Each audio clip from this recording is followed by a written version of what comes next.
ये किस तरह से किसी पार्टी के जीतने वाले लोगों को किस तरह से उसको अपनी तरफ ले रहे हैं। अरे जब हम लोग अलायंस में साथ थे तो किसी को बनाया अपने यहाँ। नमस्कार, मैं कौशलेंद्र प्रियदर्शी, आप देख रहे हैं इंडिया बोले। सियासत में कोई सिद्धांत चलता है क्या?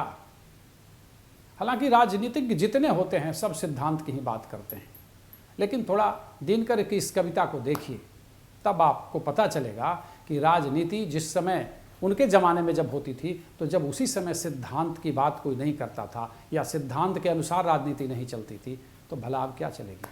हालांकि बातें तो बड़ी बड़ी लोग करते हैं, सिद्धांत की ही बात करते हैं। दिनकर की एक कविता है, राजनीति में मित्र कठिन है, स्व से उठा चरित्र कठिन है, और जुआरी के अड्डे पर वातावरण पवित्र कठिन है। अब थोड़ा सोचिए कि किस तरीके से दिनकर ने राजनीति का आकलन किया है। हम एक और कविता दिनकर की सुनाएंगे, लेकिन बाद में पहले थोड़ा बात कर लेते हैं बिहार में सियासी उठापटक के बीच चरित्र की बात करने वाले लोगों की। अभी बात चल रही है, कल जदयू के 6 विधायकों में से 5 विधायक को भारतीय जनता पार्टी ने एक राज्य में अपने में मिला लिया। 2020 में अरुणाचल प्रदेश में यही काम बीजेपी ने किया था। सत्ता अहंकार के मद में चूर होता है, बीजेपी अभी वही काम कर रही है।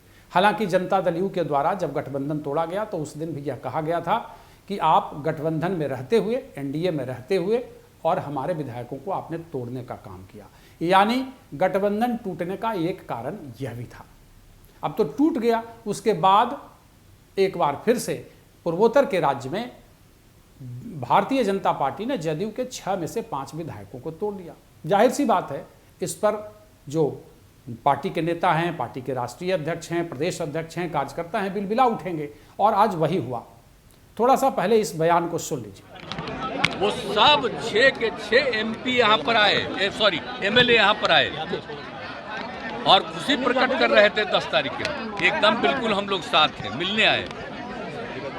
आप समझ लीजिए अब, लेकिन हो क्या रहा है जरा सोच लीजिए।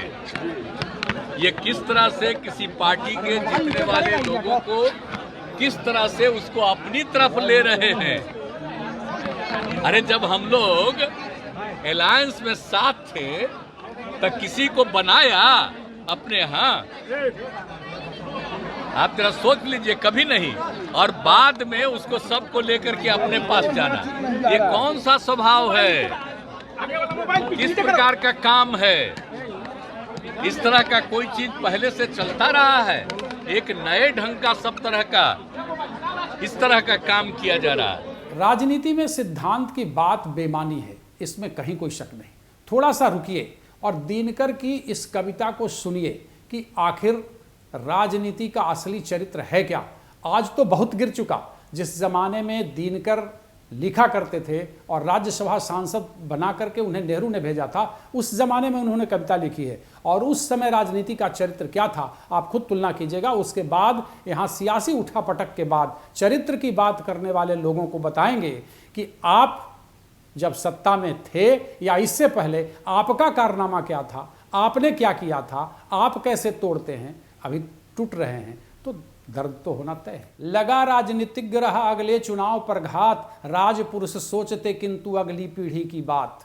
हो जाता नरता का तब इतिहास बड़ा, बड़े लोग जब पर्वत से टकराते हैं, नर को देंगे मान भला वो क्या, जो जन एक दूसरे को नाहक धकियाते। शक्ति और सिद्धांत राजनीतिज्ञ जनों में खूब चमकते हैं, जब तक अधिकार न मिलता मंत्री बनने पर दोनों ही दब जाते हैं। शासन के यंत्रों पर रखो आंख कड़ी, छिपे अगर हो दोष उन्हें खोलते चलो, प्रजातंत्र का क्षीर प्रजा की बानी है। जो कुछ हो बोलना अभय बोलते चलो, किसे सुनाते हो शासन में पग पग पर है पाप छिपा।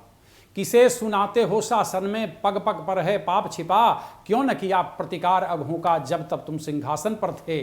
जब तक है अधिकार ढील मत दो पापों को, जब तक है अधिकार ढील मत दो पापों को। सुनते हो मंत्रियों नहीं तो लोग हंसेंगे। जब तक है अधिकार ढील मत दो पापों को, सुनते हो मंत्रियों नहीं तो लोग हंसेंगे। कल को मंत्री के पद से हट जाने पर अब भ्रष्टाचारियों के विरुद्ध तुम चिल्लाओगे।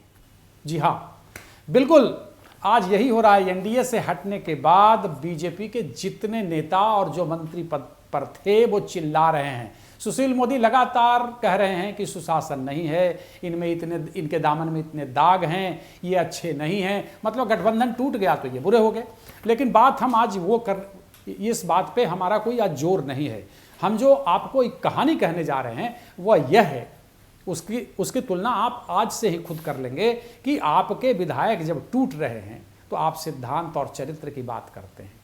कैसा जमीर है भला बताइए, जिसमें कोई दम ही नहीं हो। बात थोड़ा सा अब वक्त की सुई को थोड़ा पीछे लेकर के चलिए कि कैसे जब ये तोड़ते हैं तो बहुत अच्छा लगता है और जब इनका टूट रहा है तो इन्हें बुरा लग रहा है। गठबंधन धर्म का पालन। आज नीतीश जी ने कहा कि ऐसी ही राजनीति पूरे देश में चल रही है। नीतीश जी, यह राजनीति बहुत दिनों से चल रही है और इस खेल के तो आप माहिर खिलाड़ी हैं।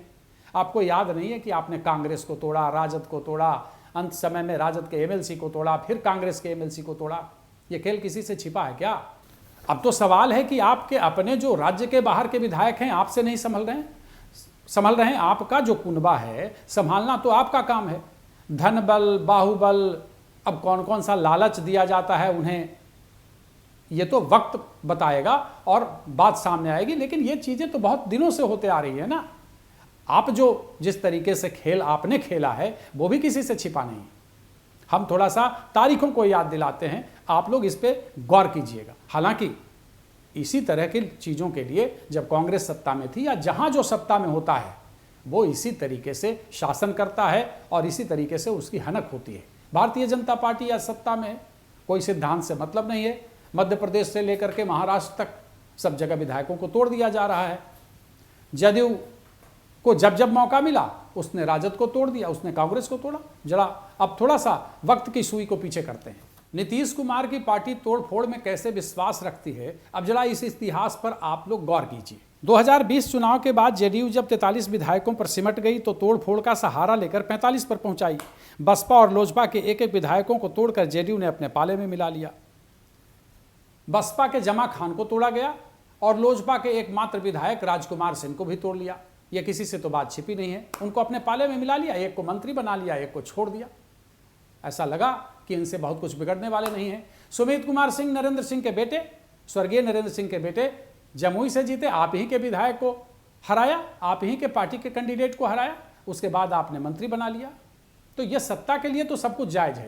अब थोड़ा सा और पीछे चलते हैं। भला किसे याद नहीं है कि कुछ ही दिन पहले चिराग की पार्टी को आपने किस तरीके से तोड़ा, चाचा भतीजे को अलग कर दिया। मतलब कुल जमा 6 सांसद जो लोजपा के थे उनको 2 भाग में आपने विभक्त कर दिया। पशुपति पारस को नरेंद्र मोदी का सहारा लेकर के वहां मंत्री बनवा दिए और फिर उनके 5 विधायक अलग हो गए, 5 सांसद अलग हो गए। लोजपा में चिराग अकेले रह गए। हालांकि ये बिल्कुल सही है, आपने चिराग ने जो आपके साथ 2020 में किया तो आपने उसका राजनीतिक बदला लिया, लेकिन खेल तो आप भी खेलने में माहिर हैं, किसी से छिपी बात नहीं है। इसी तरह राष्ट्रीय जनता दल के 10 विधायकों को आपने तोड़ दिया था। हालांकि अभी सम्राट चौधरी अच्छे पद पर हैं बीजेपी में, परिषद में नेता हैं बीजेपी के। भला कौन नहीं जानता कि जब आपके पास आए थे तो आपने बड़े आराम से उनको नगर विकास मंत्री बनाया था। तो खेल आप भी खेल रहे हैं। उस समय 10 विधायकों को तोड़ा था। राष्ट्रीय जनता दल के राष्ट्रीय नेतृत्व ने आपको क्या नहीं कहा था। ये सब बातें टीवी पे हैं और सब बातें प्रिंट मीडिया से लेकर के सब जगह सबूत जो है वो चिल्ला रहा है। तो अब थोड़ा सा आगे बढ़ जाते हैं। कांग्रेस के 4 एमएलसी को आपने मार्च 2018 में अपने पाले में ले लिया था। इसी तरह से राष्ट्रीय जनता दल के 5 एमएलसी को भी अपने पाले में ले लिया था 2020 में। तो कुल मिलाकर अगर ये पूरे परिदृश्य पर नजर डालते हैं तो ये पता चलेगा कि किस तरीके से मार्च 2018 में कांग्रेस एमएलसी अशोक चौधरी, दिलीप कुमार चौधरी, तनवीर अख्तर और रामचंद्र भारती ने बिहार कांग्रेस पार्टी छोड़कर जदयू में शामिल हुए। उन्हें जदयू ने कई अहम पद दिया। अशोक कुमार चौधरी तो आपके एकदम बिल्कुल करीबी हैं और आप लगातार उन्हें मंत्री बनाए हुए हैं। इसी तरह राजद के खिलाफ जिसके नेता का गुण गाते अभी थक नहीं रहे हैं आप, और आपके कार्यकर्ता या नेता थक नहीं रहे हैं, आपने सर्जिकल स्ट्राइक इतना जबरदस्त किया था कि रातों रात 5 विधान पार्षदों को अपने पाले में मिला लिया था। राबड़ी देवी को प्रतिपक्ष का नेता बनने के लिए उनके पास पर्याप्त संख्या बल तक नहीं था। उन 5 विधान पार्षदों ने जिन्होंने राजद छोड़ा और आपका दामन थामा था, उनका नाम था राधाचरण सेठ, संजय प्रसाद, रणविजय सिंह, दिलीप राय और कमरेआलम। संजय प्रसाद को इनाम के तौर पे आपने चुनाव भी लड़ाया, हालांकि वो हार गए, और उन्हें जिन्होंने हराया उन्हें आपने फिर मिला लिया, हालांकि निर्दलीय हैं, वो जा नहीं सकते, तो उन्हें मंत्री पद से नवाज कर आप उन्हें अपने समर्थन में किए हुए हैं। तो राजनीति में सिद्धांत, चरित्र की बात करना बहुत ही बेमानी है। ये बात बहुत पुरातन काल से ही चला आ रहा है कि राजनीतिज्ञ जो होते हैं वो गिरगिट से भी ज़्यादा रंग बदलते हैं, और यह कोई हमारी अपनी बात नहीं है, यह सैद्धांतिक बात है। जिस सिद्धांत पर राजनीतिज्ञ चलने की बात करते हैं वहाँ तो कोई सिद्धांत है ही नहीं, जब जैसा तब दैसा, मतलब गिरगिट को भी मात देते हैं लोग। लेकिन जो आपको देखते हैं, जो आपका आकलन करते हैं, वो बहुत खूब जानते हैं कि सिद्धांत आपके इतने ज़्यादा बदलते हैं जिसमें कोई मायने नहीं रह जाता। तो सवाल है कि जब आप तोड़ते हैं तो बहुत अच्छा, जब कोई दूसरा तोड़ दे तो बहुत खराब। राजनीति है, खेल चलता रहेगा, आगे भी ऐसा ही होता रहेगा। लेकिन ये बात जो दिनकर ने कही है वो सत्य है। इसी से फिर एक बार हम खत्म करते हैं कि राजनीति में मित्र कठिन है, स्व से उठा चरित्र कठिन है, और जुआरी के अड्डे पर वातावरण पवित्र कठिन है। आपको भी मौका मिलेगा तो आप छोड़िएगा नहीं। हालांकि भारतीय जनता पार्टी से लेकर जनता दल यू से लेकर राष्ट्रीय जनता दल तक कोई पार्टी दूध से धुली नहीं है। हमाम में सब के सब नंगे हैं।